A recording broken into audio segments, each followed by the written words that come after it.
Chicago, brace yourself, because what's coming Monday night isn't just another game. It's a story about pain, pride, and a man who's been carrying a moment that refused to die. Every fan remembers that night. The Hail Mary that hung in the air like a nightmare frozen in time. One of our corners, Stevenson, stood helpless, back turned, distracted, as the ball fell into enemy hands. The moment the lights hit the turf, it wasn't just a loss. It was heartbreak televised across the country. That play didn't just cost us a game. It ignited a 9-game losing streak. It scarred a fanbase that's built on toughness.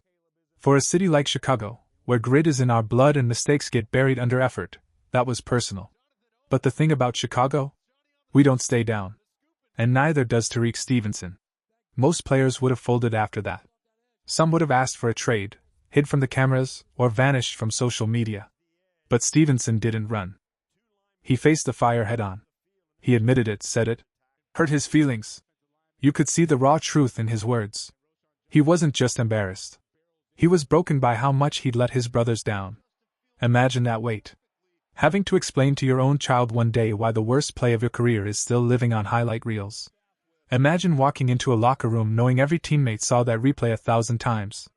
That's not just pressure, that's punishment. But Tariq didn't hide from it. He responded like a real Chicago player should, with action. The last 2 weeks, he's been a completely different man. Against Dallas, he punched the ball loose and fell on it, flipping the momentum in a game that looked lost. A week later against the Raiders, another interception, another recovery. 2 games, 3 turnovers, all from the same player people wanted benched a year ago. Now tell me, isn't that what redemption looks like? Isn't that exactly the fire we've been begging to see from this defense? The truth is, that Hail Mary will follow him forever. It'll show up in highlight reels, in commentary, maybe even in his career recap. But what matters now is the response. What matters is that this Monday night, under those same bright lights, in that same stadium, Stevenson gets the rarest gift an athlete can receive, a second chance. He doesn't need to erase the past. He just needs to rewrite the narrative. Because great players aren't remembered for being perfect. They're remembered for what they did when everyone expected them to fall again. And this week, against Washington, Stevenson gets that chance. He's going up against a dangerous offense that's ready to test every inch of our secondary. Jaden Daniels, Terry McLaurin, Deebo Samuel, they'll be coming for him, early and often. But here's the twist, that's exactly what Stevenson wants. He wants the smoke. He wants the challenge. He wants to stare down the same type of moment that once defined his worst night, and flip it into the best one of his career. If he pulls that off, if he walks out of Washington with a statement game under those lights, we won't just be talking about redemption anymore. We'll be talking about the birth of a new leader on Chicago's defense. Now let's get real, because beyond Stevenson's story, there's a problem staring this team dead in the face. A crack in the wall that Washington is already preparing to drive a truck through. The numbers don't lie. Chicago's run defense has fallen apart. The Bears are giving up an ugly 164.5 rushing yards per game, second worst in the entire NFL.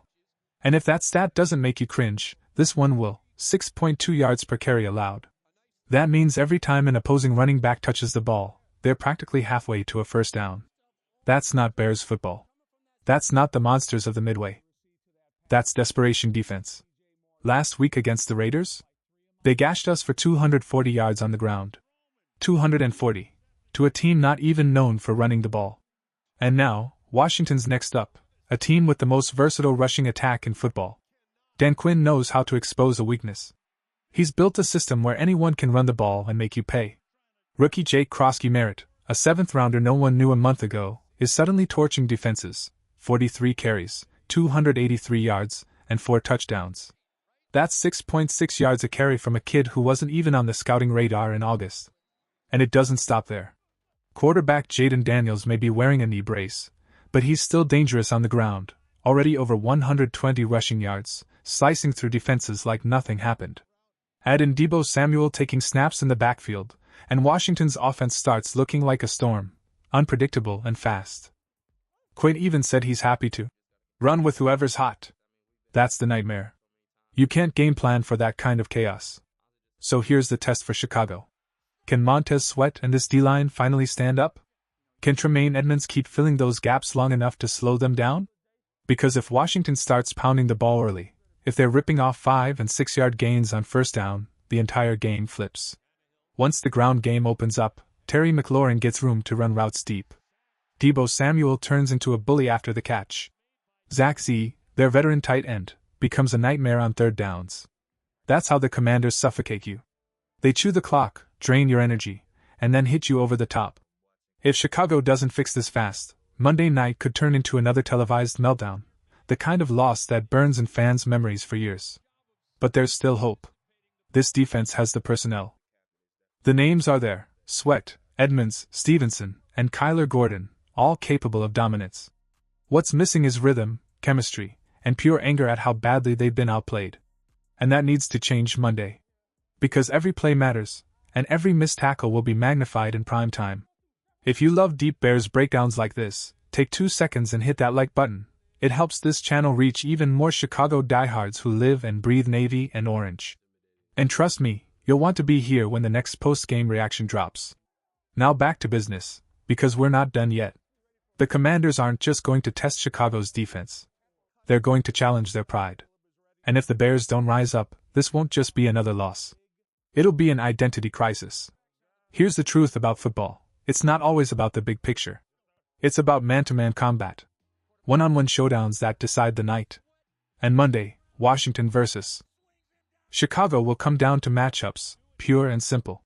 Start in the trenches. Darren Payne versus Jonah Jackson.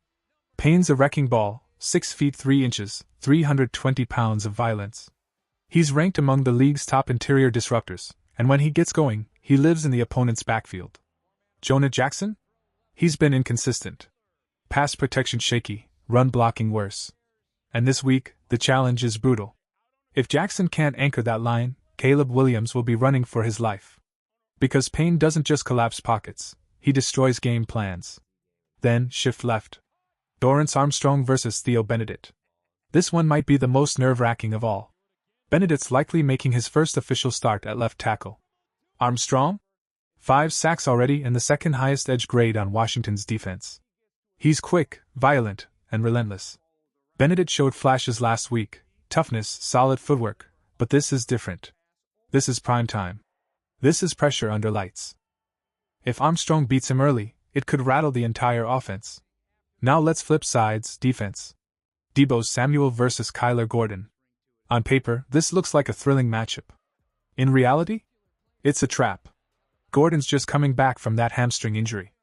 Deebo, meanwhile, is built like a tank, explosive, physical, and hungry for contact. He's already got 30 catches on 38 targets, and Washington's been using him out of the backfield again. If Gordon can't stay tight in coverage or gets caught hesitating, Deebo could make him pay all night long. Then there's the bruising battle that might decide everything: Jake Krosky-Merritt versus TJ Edwards. Edwards, like Gordon, has been fighting that same hamstring from camp. He's one of our key run stoppers, but if that leg isn't right, Merritt's going to feast.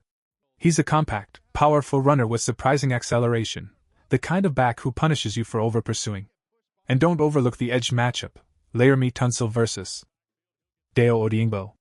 Tunsil's one of the best in the business, elite pass blocker, rarely beaten clean. Odeyingbo's been paid to produce, $48 million to be the closer, but he hasn't lived up to it yet. This is his chance to make the money worth it. If he can't win that duel, Jaden Daniels will have all the time in the world to pick this defense apart. Every single one of these matchups matters.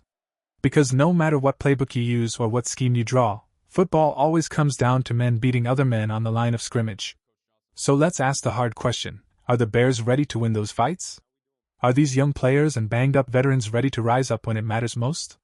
Because if they are, if Stevenson shines, if the run defense tightens, if Benedict and Gordon step up, Chicago can walk out of Washington with more than just a win. They can walk out with momentum, pride, and belief. But if they don't, if they crumble again under pressure, then we're looking at another night that'll haunt this franchise for years. Whatever happens, we'll be there, every heartbeat, every snap, and every roar of the crowd. Because that's what being a Chicago fan means. We don't run. We don't quit. We get back up. Always. Bear down.